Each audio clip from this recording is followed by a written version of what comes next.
Sometimes it is so nice to not have lofty expectations for a change and for games and results to go down just like they did for LAFC last night. We finally beat Tigres, and the third time was a charm. And in this crazy Leagues Cup tourney, we win 2 games and lose 1 in penalties and somehow still get eliminated.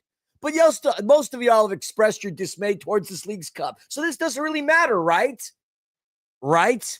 The rebuttal of the negative and the cynical will be, beating Tigres might be great, but this is actually a failure. We didn't advance. Dolo out. Well, my rebuttal to those is, you're a failure. No one likes the party buzz killer and the persistently pessimistic, or you for that matter. So hashtag dummies out. And before you call me a shill and a bootlicker, I got a few letter combos for all of y'all that are haters. F-U and I-D-G-A-F. Now that housekeeping is done, it's time for some fun. My name is Christian Tillman, the platinum-haired flamingo, but I'm going to give myself a new name, and I can't wait for our graphic designer Dexter to draw this one. I've referred to myself as the self-proclaimed beast from the East, the Gypsy Prince, and most notably, of course, the platinum-haired flamingo.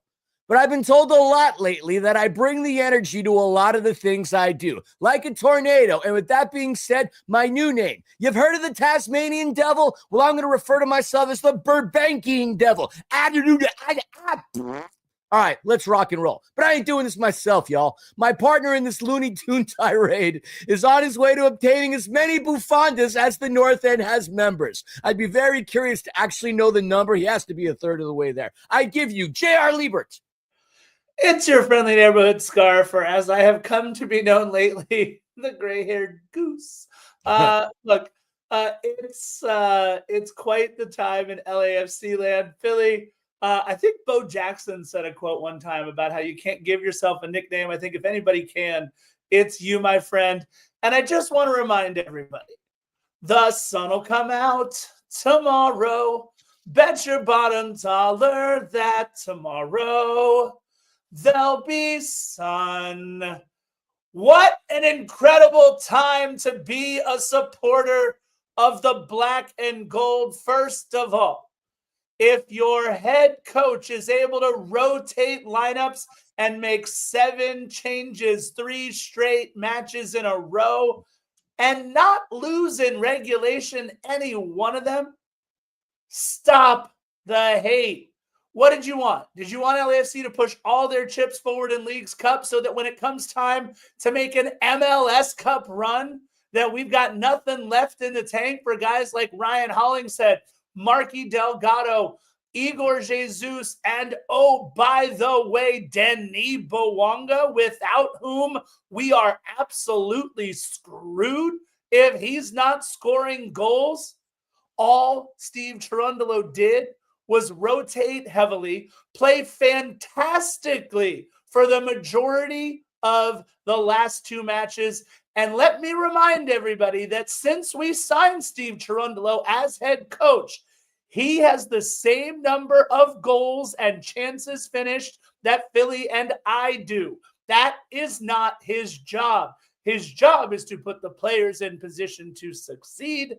And what they did against Mazatlan is fail to finish chances, not play terrible football. They played good football. But now you are giving Steve Cherundolo and everybody on that sideline the biggest acquisition in LAFC history, we'll say, since Carlos fell. Because without Carlos, there's no Son Heung-min. But oh my goodness. And oh, by the way, Ryan Porteous, that's going to be a lot of fun to talk about. We have an incredible time to be alive in LA, Philly. And you, my friend, were at the press conference. I'm very, very jealous. You should be. And by the looks of things, for a split moment, you froze in a very flattering way, might I add. That was good. If somebody can save that one, send it to us on Defenders. I'm going to make sure that Scarf puts that as his profile picture. I like the fact that you mentioned the Dolo stuff. I mean, I have to credit Jonathan Evans at Evans at Law. That's the funniest tweet I saw in quite a while. He goes, watching the Dolo outside of LAFC Twitter trying to explain to new fans why they hate a successful coach is hilarious. And it's too easy to be on the hate side. Honestly, the funny thing is Scarf and I are the contrarians because we don't buy into the Dolo out stuff. We don't buy into the JT out stuff. And I also don't respect or have any compassion or anything for those that say, I'm not going to come back to LAFC until they start winning again. That about is the dumbest thing I've ever heard. When have we really stopped winning to begin with? We still have a winning record. We won the U.S. Open Cup. We've been to finals. We've won the MLS Cup. Many of y'all forget that in this league, it's not easy to win anymore. Most of y'all that tweeted all that stupid stuff would make fun of the team down the 110%. Well, yeah, y'all won all these in a Mickey Mouse league when there was only 10 teams. And now you're hating on our team that actually has been winning and going consistently to finals with much more competition and many more teams. I will never understand the negative echo chamber that exists on LAFC Twitter. And I don't really give a damn about many of those out there saying the dumb stuff anyway. What I do know is y'all were very excited about this signing because there were a lot more people tuning into a lot of the stuff we had done because of the Sun signing. And I got to tell you, I was having a quick little dialogue with Bennett Rosenthal. For those of you who know, you know, and if you don't know, you're not truly an LAFC person if you don't know what Bennett Rosenthal is. They're excited about having a guy like Sun for his character, let alone for what he can do on and off the pitch. A leader in the locker room, a guy who absolutely is going to be a shining example for those as a professional, getting along with his teammates. Let's not forget the fact that Hugo Lloris was his captain at Tottenham. Oh, what a time indeed, Scarf. And let's not forget your favorite LAFC player of all time, Giorgio Chiellini, is also part owner of this team. Listen, speaking of my favorite LAFC players of all time, it looks like Heung-min's son will be wearing the number 7. And that would be my second favorite LAFC player of all time, not Stipe Buke, but Latif Blessing. So very excited to be able to see a new number 7 on the pitch. Philly, you were there. You got to ask a question, a solid question, I might add. Glad I came up with it myself, Scarf.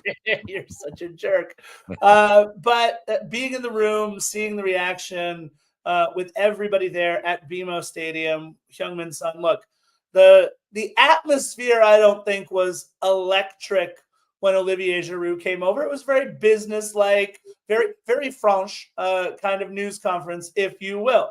But the atmosphere for Heung-min's son, I mean, if you saw anything at the airport the day before, if you saw anything in the Korean media, everything on LAFC social media from everywhere, look, I was alive and I was going to Dodger games in 1995 and 1996 with Nomo Mania. I remember what it was like to see a player captivate a city, but moreover, invigorate a supporters base. Obviously, with Hideo Nomo, it was the Japanese baseball fans. With Heung-min's son, or Son Heung-min, it's the Korean football fans. We have an incredible Korean population and obviously soccer supporters group, Tigers supporters group here at LAFC.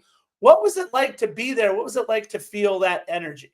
I mean, it was awesome. Obviously, hearing El Chivo Mayor Julio and everybody else in the 3252 start chanting, started getting goosebumps. It's like, whoa, I'm getting the vibes that I'm at a game again. And I don't want to declare this because of a recency bias thing, but you and I have had the honor and privilege and fortune, honestly, as a result of doing this little podcast where we've been able to attend these press conferences and ask questions.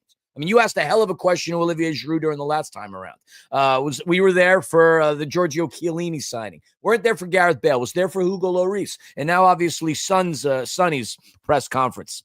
There were a lot more cameras in this press conference than I recall in many of the other press conferences. In addition, there were far more people in attendance, from members of the media to obviously LAFC staff to LAFC supporters. Like, this was a pretty darn big deal. Lafferty and I went to the event. We were there 45 minutes early. Scarp, you couldn't find a parking spot in the Gold Lot. Gold lot was packed. You had to go back into the green lot, and even the green lot really started picking up a lot of cars in there. Like, we weren't even on like the first couple of rows. We had to go like all the way past where the entrance would be for media to find a darn spot at 3 rows back. So there was a ton of people there. There was a ton of excitement. And look, there were people outside of the stadium waiting for him, hoping to catch a glimpse, maybe an autograph, a signing, a snippet, anything.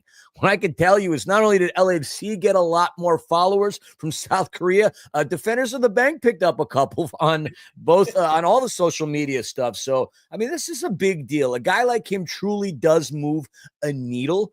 And it's really impressive. And for those that keep saying, oh, like JT's destroying the team and all that other stuff, how dare you? How dumb can you be? Like, big signing after big signing after big signing. And sure, you can easily tout the city of LA as a drawing card. But if that was the case, then the team down south would still be able to get all these top players. What they've been doing has been impressive, and this wasn't an easy deal. They alluded to the fact that it took an entire team's effort and obviously a lot of financial backing for this to happen. And hopefully we get to enjoy the fruits of all that labor, because as fun as this is, when he makes his debut, which will hopefully be on August the 31st against SDFC, now it's all business. Sun's got to come to play. Look, with all due respect to Thomas Muller, or with all due respect to Marco Reus, or to one 37-year-old Frenchman, Olivier Giroud, this is not a player who is coming over to ride into the sunset on MLS's dime behind the Apple TV paywall. This is a player in Son Heung-min who is going to come in and pay dividends immediately. Yes, I know we thought that a little bit with Olivier Giroud, but we didn't know that, according to Ante Razov, he was playing in an advanced state, as much as he certainly was.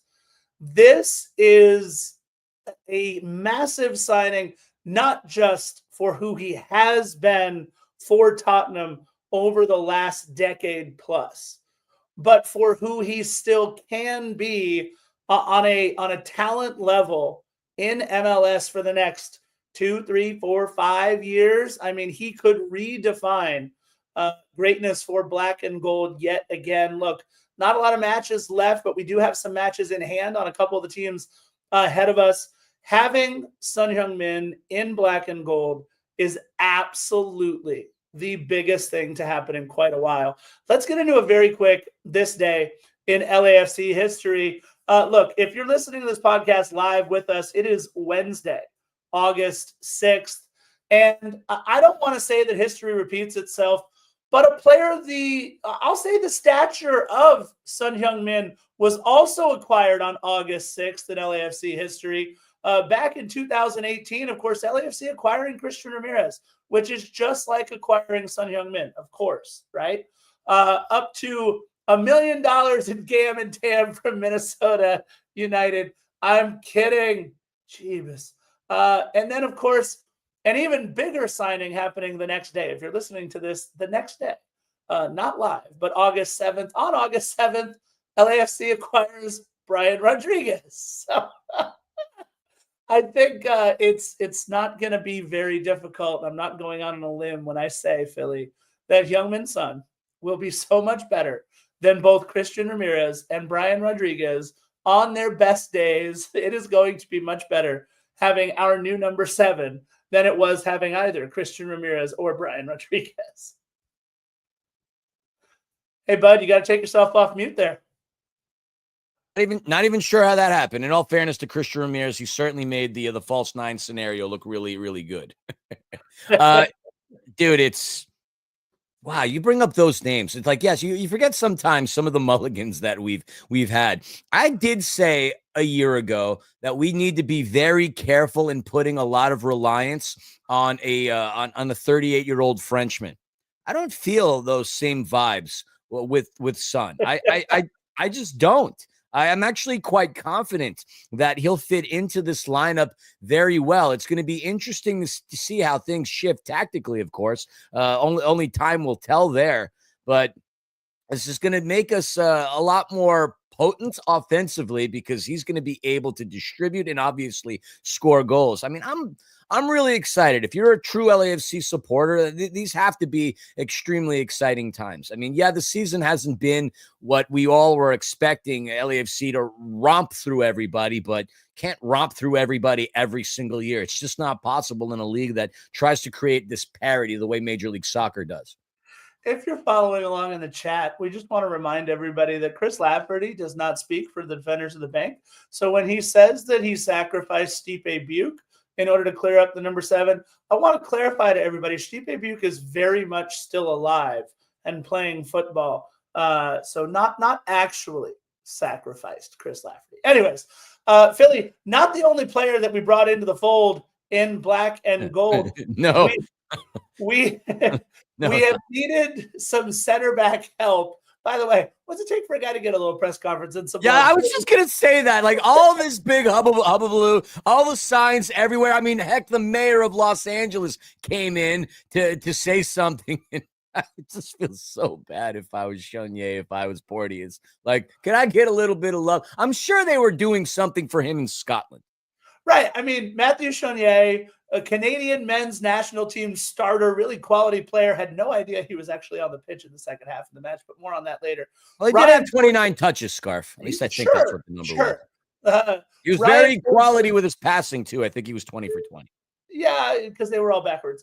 Ryan Porteous. No, there was one advanced into the final. All right. I'm sorry. I'll shut up. That's true. Ryan Porteous, the 26-year-old Scottish defender from Watford, who has played 12 matches for the Scottish national team. I mean, can't get any love because it's happening during the era of Sun, and that's the bottom line. But Philly, I think you could make the argument pretty quickly that once he gets up to game speed, he might slot next to Eddie Segura for the rest of the season as our second starting center back. I mean, yes, that with Aaron Long being gone for the rest of the season, that obviously is going to be what happens. And that's what they look for in terms of bringing him in. He's going to be with us for a little while. It's a permanent transfer through 28 with the option through 29. There were discovery rights, by the way, that had to be paid to Toronto FC, $100,000 in general allocation money. I have to credit Toronto FC scouting department for calling dibs on Ryan Porteous. I mean, that's just incredible. Thank you just so very much. Moving the needles and signing Italians that are completely worthless in this league. No offense, Scarf. And then obviously allowing us the ability to bring in Ryan Porteous. But he's had himself a very interesting career. He spent the last 5 months with Preston North End. 11 appearances, 9 starts. He got a goal. You mentioned it from Scotland. Played with Watford back in 2023. 76 appearances in the 2.5 years that he was there. Played at Hibernian FC in their academy with Scotland, where he made his professional debut. 150 appearances there. So what he does have is a great deal of experience. And I've seen some of his highlights. He should be a pretty strong strapping player in terms of helping LAFC out. So this is a nice addition. I just feel that's so bad because he's overshadow is an understatement. He's been eclipsed completely by the arrival of Sun, but this should be very good in terms of helping bolster our team. And I'm saying this, I wanted Nkosi Tafari to come in and take over, to play with all of his 6'4" frame. And he had a good game against Tigres. I think he made a good argument. No, I was going to say the exact same thing. He played very, very well against Tigres. He had nothing to do with the goal being scored. He was a problem on a couple of goals earlier this season. But I really thought we'd get a little bit more fire and a little bit more leadership than I saw so far from Nkosi Tafari. He also hasn't got a lot of minutes, so it's not really a fair criticism of Tafari. But that being said, I really think we're going to get a player that plays a little bit bigger than he actually is in Ryan Porteous. It's going to be a lot of fun to see this, once again, 26-year-old Scottish center back. So you mentioned Porteous. I say Porteous. Yeah. If you listen to a couple of the Hibernian broadcasters and some games throughout the Scottish Premier League, we've heard his name pronounced a couple of different ways. You said Porteous. I heard the same thing, but I also heard Porteous a couple of times. So at some point, got to get that one figured out, because if the Scottish Premier League broadcasters don't have it figured out, don't expect Philly in the Scarf to have it figured out. But yes, another addition. And we got Sun. Oh my God, we got Sun. No more Sun puns, as per what our good friend Sujin mentioned. But what a baller, man. I mean, 51 goals playing for the Korean national team, 333 appearances in the Prem, 127 goals in a Tottenham kit, 19 Champions League goals. I mean, heck, he got a Puskás Award back in 2020 during the COVID year, Premier League Golden Boot in 2021, and that was just a couple of years ago. I'm so freaking excited to just have a man of his quality and character on this team. This is going to be these are good times, Scarf. That's all I could say. I can't wait. Look, I want to give some props real quick to Cabral Carter, goalkeeper, and Tommy Mihalik, forward, who were both called up for the Tigres game on short-term contracts. Cabral Carter, a kid who I think we will see in black and gold. He's looked pretty good, and I think he's a player who could contend for a third keeper role before the end of maybe even this season is over. I'm casting a few aspersions at you, one David Ochoa, because I think the way that Tomas Hasal played in these last two Leagues Cup matches, to me, it tilted that pendulum back towards Tomas Hasal. But I really did like Cabral Carter in what I've seen from him at LAFC too. He wore number 31. Philly, a new number that had never been worn before by an LAFC player. Tommy Mihalik wearing number 90, the first player to wear number 90 for LAFC, although obviously he did not get in the match. He was available for selection, 6 goals in his last 6 MLS Next Pro matches. So he's been scoring. Philly, to me, something that kind of got glossed over. I don't know how I feel about it, but it was asked, I think it was Gilbert that asked the question in the press conference. Oh, we're getting no starting 11 and no 18 for Denis Bouanga. And it was the response from Steve Cherundolo that had both you and I looking at each other pretty quickly when he said, Denis Bouanga didn't seem ready to play today. Yikes. What is that? I mean, that's yikes. And there's a lot of people that read pretty cryptically behind that decision with the rumors about him going to Club America. That's a rumor that I heard wasn't the case from some pretty prominent people within LAFC. So I wouldn't necessarily worry about that. And by the way, he's going to be at Stater Brothers in Pasadena doing a meet and greet on Wednesday, August the 13th from 6 to 7:30. So that Stater Brothers is on 1390 North Allen Avenue, Pasadena, California. Shameless plug for Stater Brothers. Feed us next time we're there, Stater Brothers. So it's not because he's going anywhere, but my interpretation of it, and again, this is purely assumption, defenders. There is no merit or no inside knowledge on any of this. You and I heard Denny answer one of Justin Ruderman's questions at the previous match against Pachuca about how excited he was to get revenge against his friend and that of Andre Pierre Gignac. Denny wanted to play that game. He made it very abundantly clear. I'm wondering that with the rotation that Steve had the idea of, maybe the original intent was to have Denny on the bench and then bring him on within the 65th minute, which might have been not what Denny wanted in a situation of that magnitude against a player that he would have wanted to compete against. Maybe, just maybe, there was a little disagreement. That was weird. A disagreement? I don't know. That's my speculation. But to say he wasn't ready, I couldn't quite read into that. That is my pure speculation. I'd love to get your thoughts on that. I already asked a question in the press conference. You had already asked a question in the press conference. And then Gilbert asked his, so I couldn't follow up. I was really hoping Gilbert would follow up with, what the hell do you mean by he wasn't ready to play? It's Denis Bouanga. The guy got off of a 17, 18-hour flight, hopped into his uniform, and all of a sudden scored goals for us. I don't know. It was weird. It was just, my thoughts on it are this. I think that sometimes you need somebody else in the room to look you in the eye and say, you got to sit out for a minute. You're dead tired. It may be starting to affect your form a little, although I don't know that it was. All I know is that I've never seen, not for one moment, Denis Bouanga not ready to play, but moreover, maybe not willing to play. He, at least Coach Steve Cherundolo, didn't say he wasn't willing to play. He just said he wasn't ready. I don't know, but man, did that send a chill down my spine, Philly, for just a little bit on that one. Not at all sure what that means moving forward, but I have a feeling we are going to see a fully ready to go Denis Bouanga. Look, I think what Steve Cherundolo knew more than anything else is even with a resounding result in that match against Tigres, LAFC wasn't going to advance.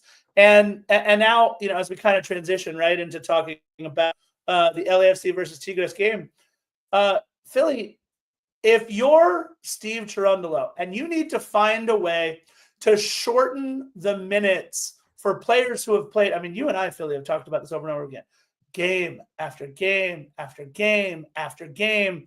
And we're starting guys that are making $150,000 in this league against guys who are making millions and millions and millions in the Club World Cup and even in Leagues Cup with some of these guys. MLS is at such a disadvantage. I can't applaud Steve Cherundolo more and the front office more for how they rotated throughout this entire Leagues Cup and the play that we were able to get from the boys on the pitch in all three matches. Hold on. Do you hear that? It's the sound of negative Nancy's on their keyboards. Yeah, come at me. Writing, defenders are shills. Defenders are bootlickers. They're always pro LAFC. They never take our side and jump into the pessimistic persistence wagon. We don't. We absolutely don't.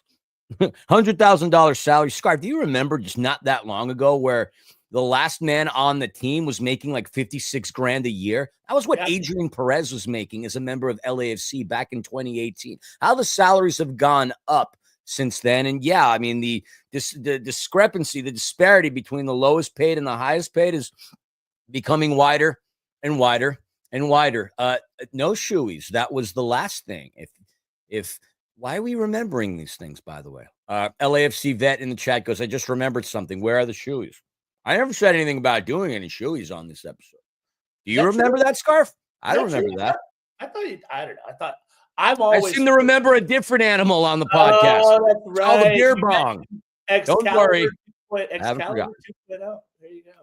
I haven't forgotten. But anyway, I just lost my train of thought because I was dreading the idea of doing we were talking about the rotation and how it's got to happen. It's got to happen. I mean, look, the thing that sucks about Leagues Cup, that truly sucks about Leagues Cup, is it just opens the probability for injuries.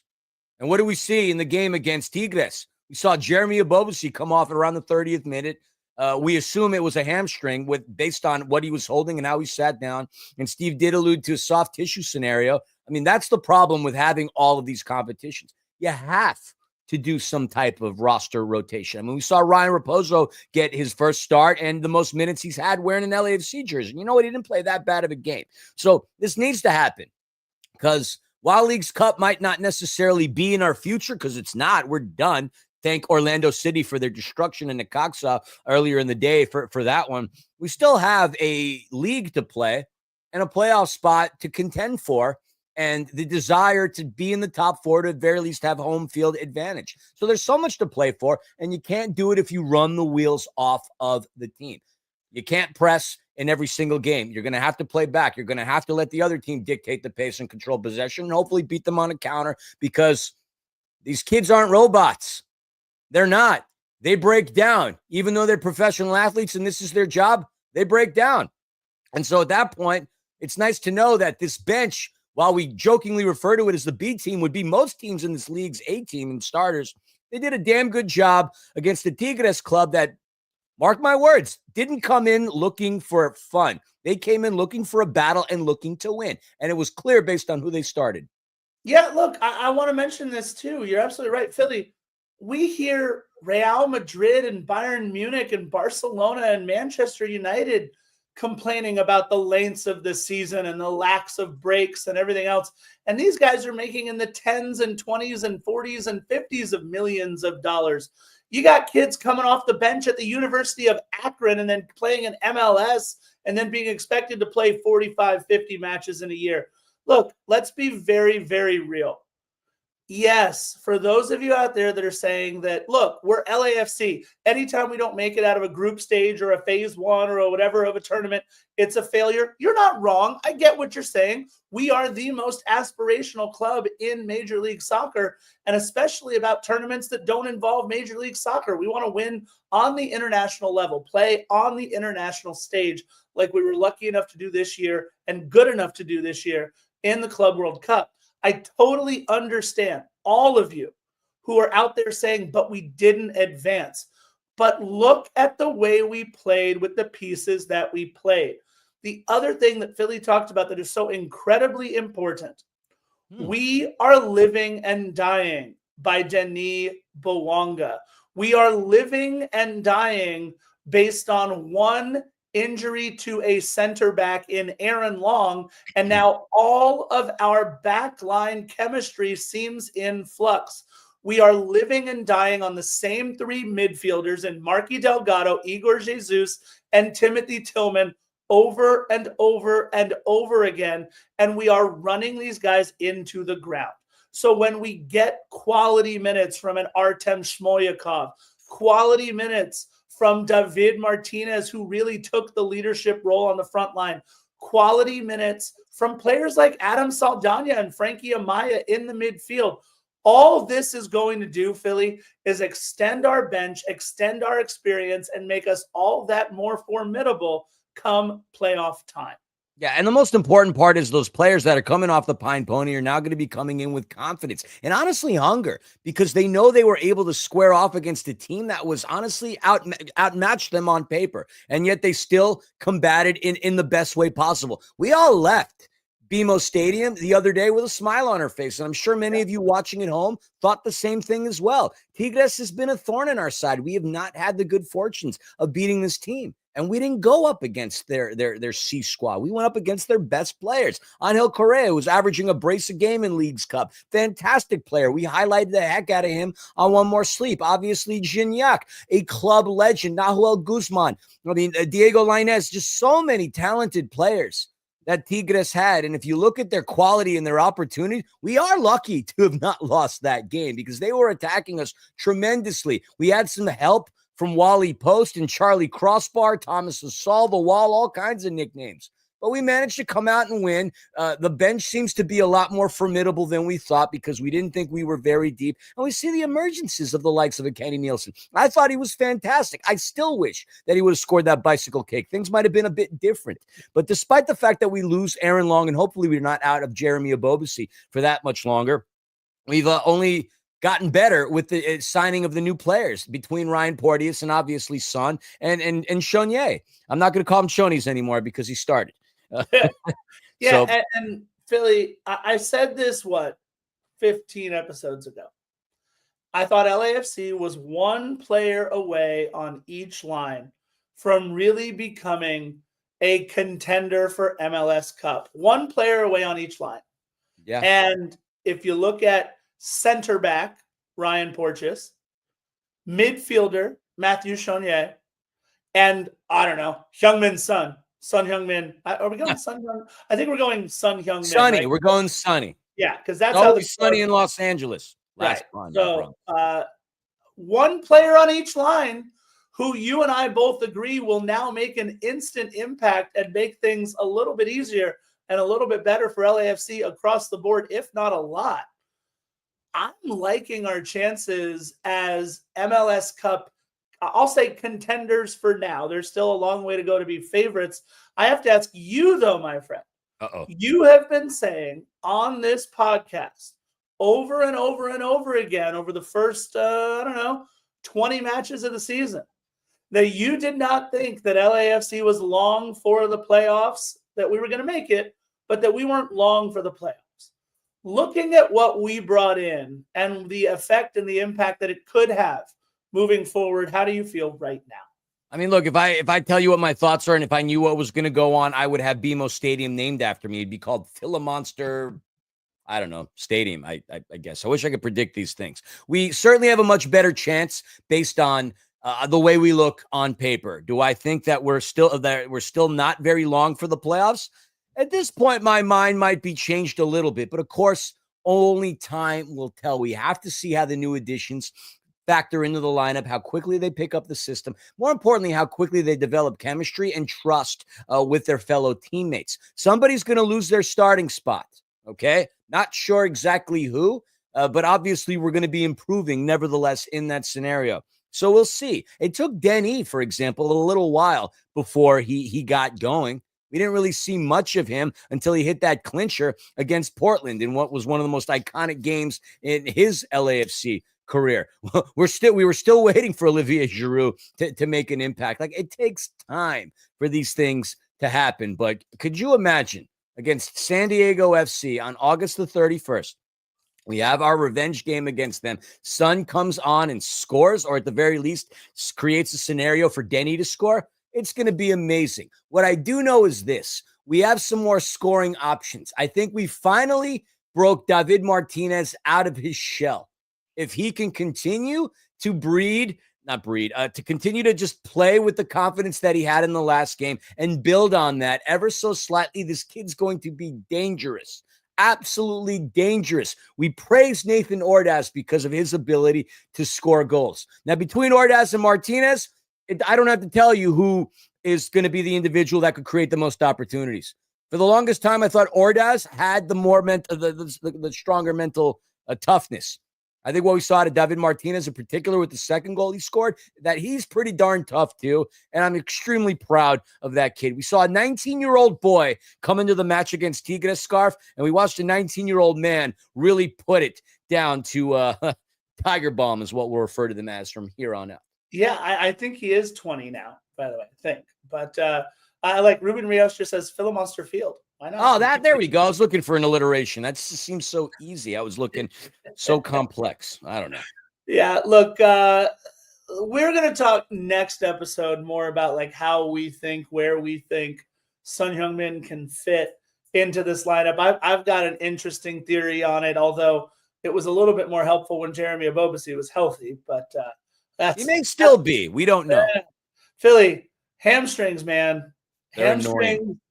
And you mentioned it too. The propensity for re-injury is just so high on those things. We really hope nothing but the best for Jeremy Ebobisse. The good news is, Scarf, he's 27, 28. He's not 33. Like, that was hamstring, something that plagued poor Steven Beitashour's last couple of years at LAFC, his last season.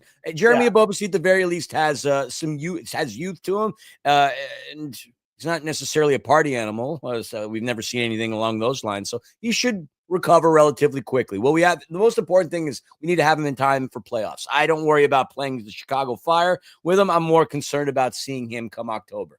Yeah, LAFC vet, I just want to mention, you had said in the chat, hot take, Sergi Palencia needs to stay captain for the rest of the season. He's too hot-headed for me to be captain. I can't. Sergi already goes over and talks to the officials after every single call that he doesn't love. I don't need him doing it with the armband and then getting a yellow for saying all the wrong things. I look, to me, you're going to have to either rip the captain's armband off of Hugo Lloris, and I don't think, for a reason, Philly, you and I talked about real quick over on Soccer in 60, I don't think Heung-min's son Heung-min. Let's call him Sonny, Scarf. Just Sonny. No, I'm going to make sure I get it right either way. Well, he goes by Sonny. I hear you. I don't think he is going to be captain, just in case anybody thinks that's the case, because Hugo was his captain when he was at Tottenham. And look, I think there are still a couple more guys who have put in the work for LAFC who should be captains so that Son can just do what Son is going to do. Let's get into the lineups and to this match against Tigres. We've talked, come on. 40 minutes. We haven't even started yet. Oh, my God. Yeah, but you know what? No minute to minute, please. No, this episode's all about Sonny. Let's be real, right? That's what everyone's tuning in for. We have already been eliminated from League's Cup, so this is all but a formality. We needed eight teams in front of us not to win, and that didn't happen. So that's all said and done. When you have a 35-year-old head coach who is already a club legend with 480 matches played in a Tigres shirt and now 21 matches coached for them to cross the 500 match mark for Tigres, you know you've got something special in Guido Pizarro. And he's an excellent coach who has coached 21 matches, now 22. He had come in only losing 3 of those matches. So just the 4th defeat on his ledger in the time that he has taken over at Tigres. They came out in that 4-4-2, and the magic man himself, Nahuel Guzman, in goal. It was not to be for Nahuel Guzman in this one, despite all of the tomfoolery, if you will, in goal. Housery is better than tomfoolery. Yeah, I decided to zig instead of zag on that one. Their back line of 4, Javier Aquino, the former Atlanta United man, Juan Jose Purata, Jesus Garcia, and the player who wins this episode's contest, for whose name is most like a Star Wars character, Romulo Zwarg. Romulo Zwarg was his name. In the midfield, you got Diego Lainez, Oziel Herrera, Fernando Gorriarán, and Juan Bruneta. And your 2 up top, Angel Correa, as Philly said, coming off back-to-back braces. And all y'all in the chat were like, why are you picking Andre Pierre Gignac? The dude is long in the tooth. He doesn't even play anymore. I said it myself. He hasn't scored a goal in over a year. Well, guess who got the start and played a very good first 45 minutes? Damn close to scoring. Andre Pierre Gignac, 10 minutes in, almost put the world on notice that he is still who we thought he was. That's the 18 for Tigres. Philly, 7 changes in the first match, 7 changes in the second. Let's go 7 more in the third. Lucky number 7 seems to reign supreme, the number that Son's going to wear. Now, depending on where you get your information, whether it be FOTMob, whether it be Google, whether it be MLS, there are a lot of discrepancies in terms of what LAFC's formation was. So I see a 4-3-3 on MLS. Google, it says a 3-4-2-1. FOTMob says something else, and then LAFC's graphic has 5 defenders in the back, 5-2-3. So I'm going to stick with LAFC's graphic, because why not? Thomas the Wall Hasal would get the start yet again. And I got to tell you, this young man has to be the second stringer from here on. Not to say that David Ochoa isn't better. No, I'm saying that David Ochoa is not better than Thomas Hasal, not from what we've seen in the short body of work. Ryan Raposo would get a meaningful start and play the full game. Sergi Palencia starting wearing the captain's armband. And Kosi Tafari, Kenny Nielsen, Artem Smolyakov in your starting lineup, along with Saldana, Frankie Amaya. Am I looking at the right thing? Yeah, David Martinez, Jeremy Abobasi, and Yaya Boa getting a start. And we'd have Eddie Segura, Igor Jesus, Marky Delgado, Timothy Tillman, David Ochoa, Ryan Hollingshead, and Matthew Chonier, Wabowo, Home actually made the 18. And I font is so tiny on the rest of the subs. They didn't play, so I guess need not mention. But this was the team, and we all looked at each other, in particular in the press box, thinking, whoa, we may actually be punting on this one. But lo and behold, we did not. Yeah, and look, I'm so proud of these guys, as we've already talked about. By the way, with the appearance in the match, Sergi Palencia becomes the only player in LAFC history to play all 13 Leagues Cup matches. No other player had played in all 13. Hi, Mark. So it was a momentous occasion for one Sergi Palencia. Look, I love ourselves some Kenneth Kniff from Connecticut, Kenneth Nielsen. But that yellow card 9 minutes in to a player who was going to be pretty important to us playing on that back line at center back, I was a little worried. And then, Philly, you kind of said it under your breath. Andre Pierre Gignac, 10 minutes in, reminding everybody that he does not need a lot of space. All he did was take one quick turn and put that ball just over the bar. All he's done is do that, 219 times for Tigres? Dude, I mean, the guy scores at a phenomenal rate, or at least had scored at a phenomenal rate. The menace from Martique gets the ball at his foot. It was Angel Correa who just lifts it over and past his defender, right? The upper right part of the goal, man. Like that was so close. Crisis averted, but we avoided another one. And it was also by Gignac. 19th minute. No set piece silencers, though, to be had as Gignac's header from Ozil Herrera gets floated above the crossbar. But I'm looking over at you for a split second. I don't know if I told you this or I was too busy eating the amazing food that they had in the press box, but I was thinking, God, Scarstradamus might actually be back in full effect on choosing a player of the game because Gignac looked really freaking good. But Angel Correa did as well. 23rd minute, he had a nice look at Hasal. The man with 2 consecutive games of braces squares off against Thomas Hasal. No goal there, but man, Tigres, a ferocious attack in the first 20 or so minutes. Yeah, Actually, look, 30, I should say. Yeah, look, for you, 90, you could say. I mean, Tigres had the ball for most, was pressing for most of the match. And that's why I really do think LAFC played this one perfectly. Unfortunately, and by the way, what a diving save from Tomas Hasal, diving to his right on Angel Correa. And I love Ruben mentioning it. Ruben mentioning it in the chat that Hasal with video games against Scar. His Super Mario punches. Hasal looked really confident between the pipes for the entire match. And that's my thing, right? What we've been looking for from David Ochoa is that like machismo, that arrogance that it takes sometimes to be a great keeper. Ask Memo Ochoa, ask Nahuel Guzman, I'm blanking on the keeper's name from the Mexican national team keeper right now, Malarcon, who's been really, really good. America, These keepers have this like swag about them. For Hugo Lloris, it's a very French version of it, so it doesn't quite come off the same way, but he's still got, I don't know, that captain. I smoke cigarette and slap baby. I'm sorry.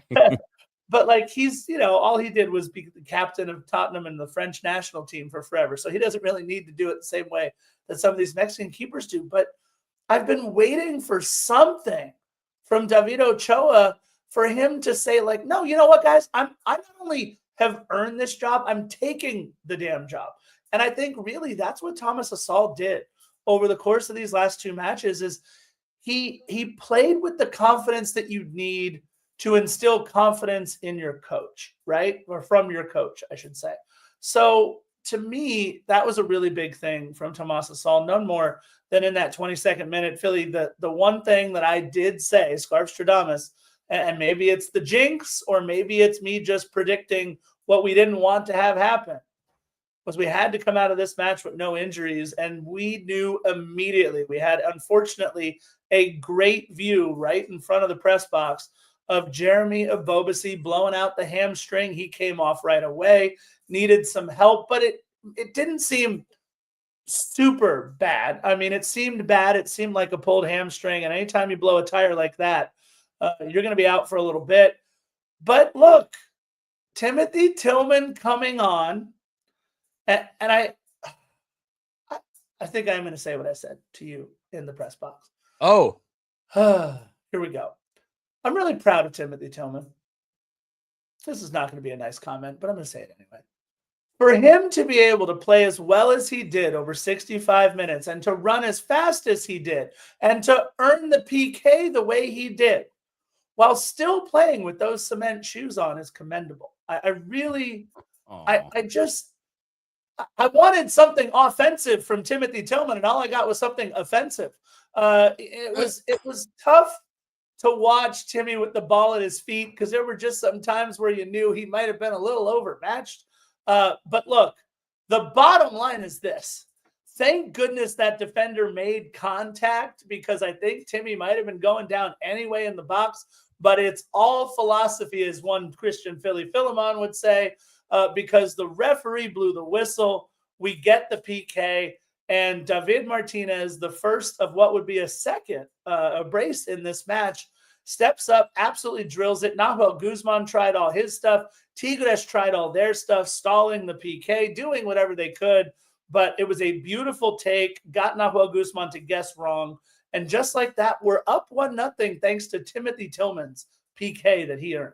Yeah, drawing the foul on Fernando Gorriaran really proved to be beneficial. But It cost Tigres a goal, but they also got 2 yellow cards on that. Nahuel Guzman got issued a yellow. Diego Lainez got issued a yellow. And now you got 2 of your top players, including your goalkeeper, on yellow cards. So it's a little more costly than just the goal. I thought Timmy would take it, but I don't know if the confidence is necessarily there after the Mazatlan scenario. But the confidence that wasn't lacking, as you mentioned, was in that of David Martinez as he smashes it home. And you go to the replay, the camera pans over to Son, and he's loving it, sitting next to him, his teammate, and the actual captain of LAFC, Aaron Long.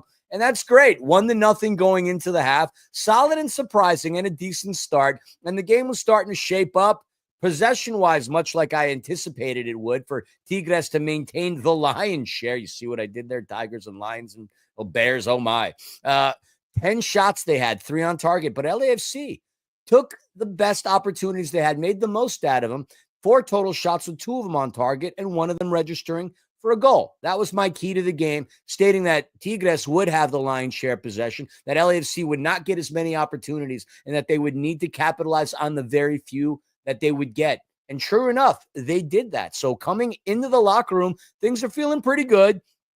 Coming out, some substitutions coming in. Yaya Boa comes out. Matthew Chonier comes in. Marky Delgado comes in for Saldana. Ivan Lopez is going to check into the game for Tigres over Andre Pierre Gignac. And then as we start the second half, not so great because Tigres takes a bite out of LAFC's defense. Whoa. You buried the lead, my friend. What? In the 41st minute. On the Jumbotron itself, one of the coolest things that we've ever seen at BMO Stadium, LAFC officially introduces LAFC forward. Yes, my mistake. Heung-min. How cool was that to see? Look, obviously, pen was not yet put to paper. Even as Steve Trundle walked into the press conference, right, they were mumbling something about they haven't made it official yet. They haven't announced it yet. And Steve goes, they put him on the board. Like, what do you want us to do? But, man, the place just erupted when they showed Sonny on the Jumbotron there in the 41st minute. And to see it say LAFC forward, it was just so wild. Cool, man. Like, that was wild. But, yeah, you're absolutely right. Look, perfect set-piece goal for Tigres in that one. And look, I was a little worried, right? They came out and immediately punched LAFC in the mouth, and I thought, uh-oh, here's Guido Pizarro pulling all the right strings. We've got our second-string lineup in here. Maybe he figured out something at halftime. Certainly did on that set piece. Perfectly executed. The Edgar Lopez boxing out his man right at the front of that line there as everybody moves forward on the set piece. A quick header back over his own shoulder and into the back of the net. Very beautifully done set piece by Tigres. And just like that, it's 1-1. But from there, LAFC weathering a little bit of storm, right? Played really, really well over the next maybe 5-10 minutes to weather a couple good spells of possession.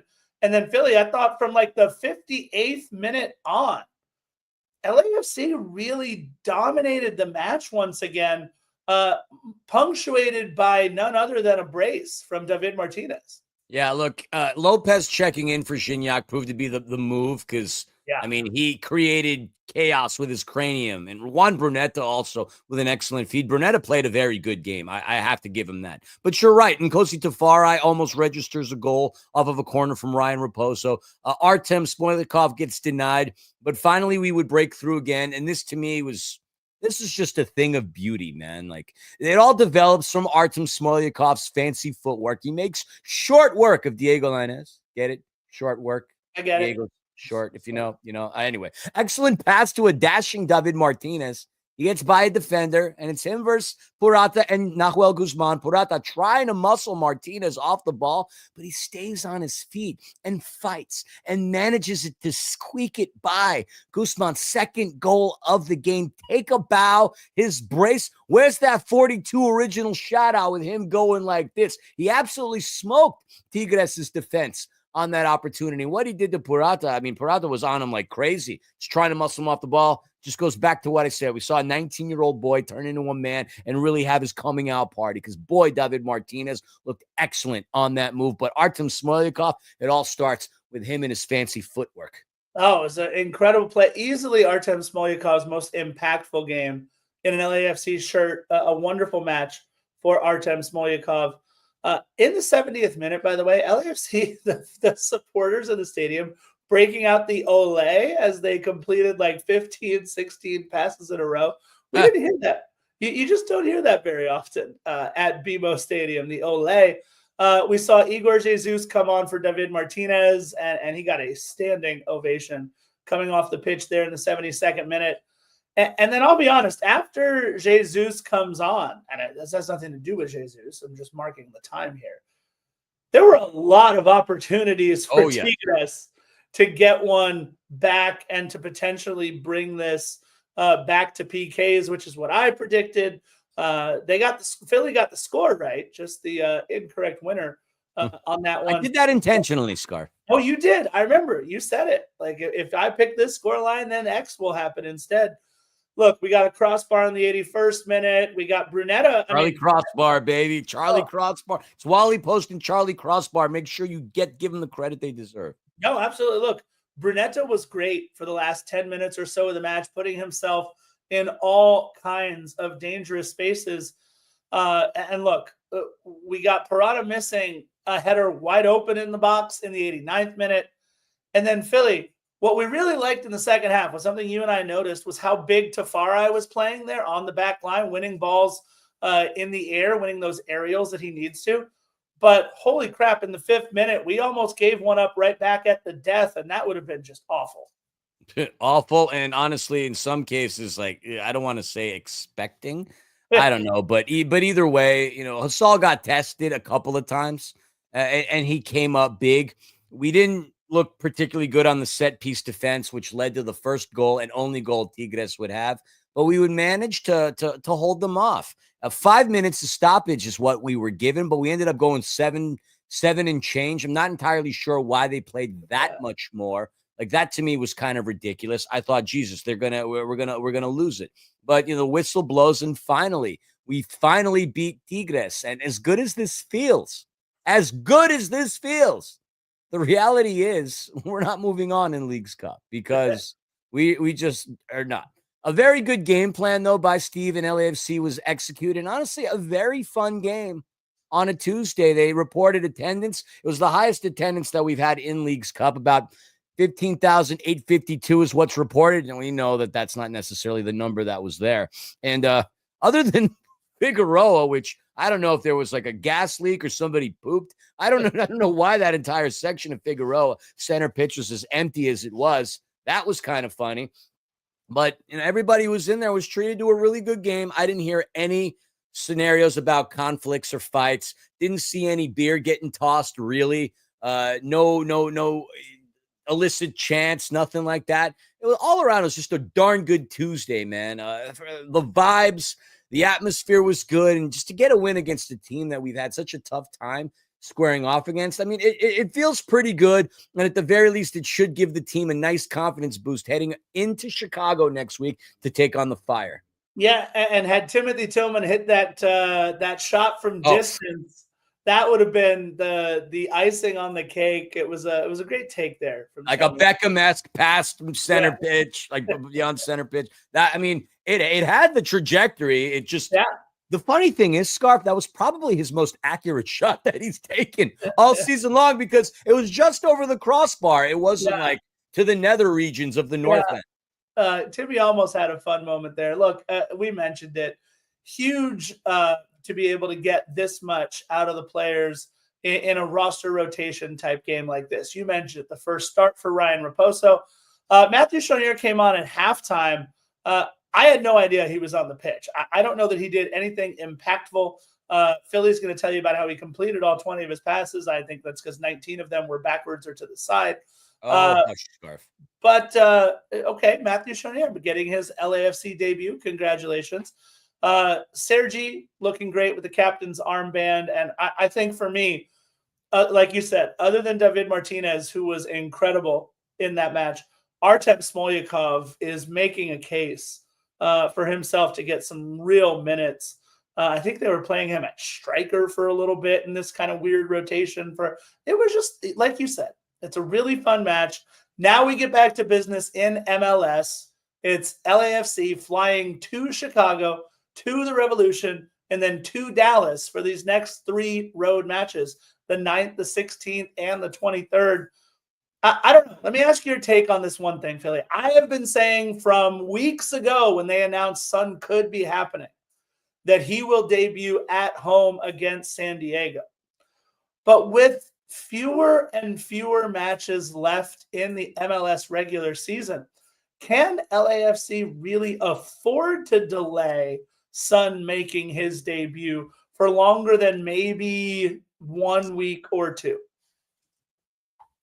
I guess it really all depends on what the result against Chicago looks like. I don't see any reason why LAFC should drop or lay an egg in the Midwest. So a win against Chicago, honestly, would probably prolong his start. I mean, if we get smacked around, then that obviously is another scenario, or God forbid somebody gets hurt. Like, it didn't take long for Chonier to get minutes on Steve's lineup. I remember when Bob would bring players in, he would wait to see they adapt properly to the system, then play them, not immediately check them into the game. In this case, I don't know. I would like to think that the debut is on August the 31st, because, I mean, that's out of the 3 games that you had mentioned. That's another good point. Ruben Rios in the chat goes, Revolution has turf. No way. Yeah, that's a very good point. Thank you, Ruben. Ruben makes some really smart points. I really like what Ruben says, as well as a lot of other people in the chat. Chris Lafferty, Dave Gomez, all y'all. Henry Martinez, or Masters, rather. Y'all are fantastic. But I would think the game against San Diego, because it's just the most high-profile game. You got to debut Sun in an empty stadium, even if it wasn't turf in New England. You're going to debut him, with all due respect, in Chicago. No, you're not going to do that. You're going to debut him at Toyota Stadium in front of, 8,000 people at FC Dallas? Obviously, he would move the needle in terms of the attendance. No, you debut him at home against a team that is not only your Western Conference rival, but a team that you're looking to usurp in the standings. That's when I think that they should bring him on to the scene. Give him time to adapt. Let him feel comfortable. He literally just got here today. Yeah. So we're not going to see him against Chicago or anytime soon. I do think August the 31st against San Diego FC will be that game, and I'm so looking forward to it. I have a couple of friends that have never really been MLS fans, but live in San Diego and are all about SDFC, and starting to hear a little bit of chirping. It's about time that Big Brother lets y'all know who truly runs Southern California. And it's not SDFC, and it's not the LA Galaxy. It's the black and gold, baby, LAFC. And don't you forget it. Yeah, you pronounced Carson funny, but that's okay. Either way, I think Andres Dreyer, Chucky Lozano, Luca Bombino, and Nowoloski. Nowoloski, yeah, that's a big loss for them. Those guys it's the marquee matchup, right? It's, if you're going to put a game behind a paywall, give somebody a reason to pay for the paywall. I think Sun against San Diego is absolutely the reason to pay for that paywall. And look, the other thing that we heard there's been a lot more season ticket deposits for next year. We heard there's been a lot more requests. So if you did renew, looks like you're getting quite the deal for these next couple of years with Sun Heung-min in the fold. Philly, it's exciting times, man. And we don't have to wait too long. We play Chicago on Saturday. I'll be in the building. I'll be at SeatGeek Stadium with one Chris Lafferty. He'll be there. That's going to be so much fun. It's going to be a fun weekend for LAFC. I'm super bummed, by the way, that it's not at Soldier Field. I was really hoping to see one of the iconic stadiums in the United States in Soldier Field. I mean, you still can, Scarf. The Bears are playing on Sunday. That's very, very true. But Philly, 3 road matches coming up in the next 3 weeks. We got some work to do to maintain our place or even advance our place in the standings. But it's going to be a lot of fun. It's going to be a lot of fun. And honestly, it's always been fun at LAFC. There's not been one year that hasn't been fun. Even the crap year of 2021 still went down to the wire. We're spoiled. I've said this time and time again. Yes, we have lofty expectations. We want to win every freaking trophy and its mother's trophy. And I get that. I'm the same damn way. I'm not part of this I want a participation trophy generation person. To me, second place is the first loser, and I hate losing at anything I'm passionate about. I've said it time and time again. But we've always been competitive, and we've been fortunate to have a team, a front office, owners, staff that have created a really good winning culture at LAFC. I think, we were talking to Jeremy Abobasi. He made the comment, like, you don't come to LAFC expecting to play. You come expecting to work hard and to win championships. And that's coming from a guy who played in Portland and San Jose. He knows in the history of MLS, those are two franchises, believe it or not, that are very well, clubs, that are well respected. San Jose Earthquakes have been around for a while in Portland. Look, they won in 2015. They're not that far off, although, geez, yeah, come to think of it, 10 years is a long time. Jesus Christ, time moves fast. But we're very lucky to have a team that consistently competes. And for us to consider this a bad year, a failure year, it really isn't. We're very much alive, and we've signed the biggest name of the season, not only for LAFC, but period.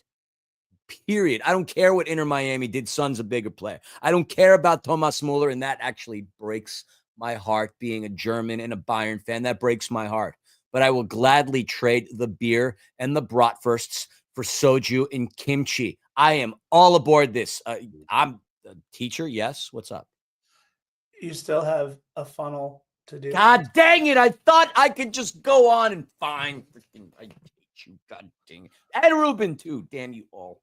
All right. So as we say goodbye to everybody, we will end with the we'll end with the sights and sounds of Philly funneling out of Excalibur, as he called it, 2.0. Yes, Excalibur 2.0, because Excalibur 1.0 was my college beer bong, and it had the blue funnel. May that beer bong rest in peace. And here we go. All right, look. One question before you. At what age did you build this one? 40. I knew the answer to that. I just wanted you to say it out loud. 40. I love it more than anything. Here goes Philly. All right, so a Happy Dad hard seltzer, because all I have is Newcastle in the fridge, and I think it's disrespectful to Newcastle and to the city.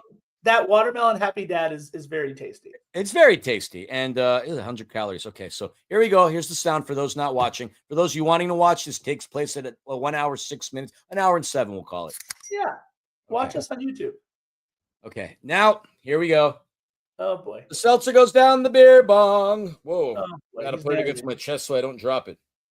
Now, for all y'all that are younger and haven't done this before, you don't just simply drink it like this. What you have to do is let the liquid settle. So from once it's in there, you lift up the beer bong, the funnel, and then you stick your thumb in the end and allow everything to settle.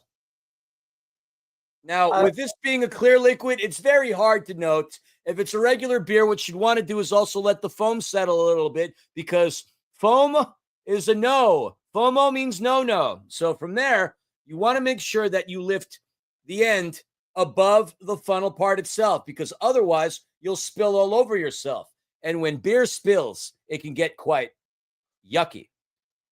From there, you make your salutations, your sign of the cross, get ready to meet your maker. And here we go. Philly always says he wants to inform, educate, and entertain. Yes, sir. Oh. It used to be so much easier when I was in college. Beer bongs are a lot harder now. Chili was a lot easier. This was a lot cleaner. But anyway, as mentioning always, I am a man of my word. Hence, your beer bong. Love to see what next challenge is among us or around us come the Chicago game. So that being said, hold on. Did I finish everything? I guess I did. I apologize to all the parents out there who now have to explain what this is to their kids. And with that, you know how we like to end every single one of our episodes. Bye-bye. Bye-bye.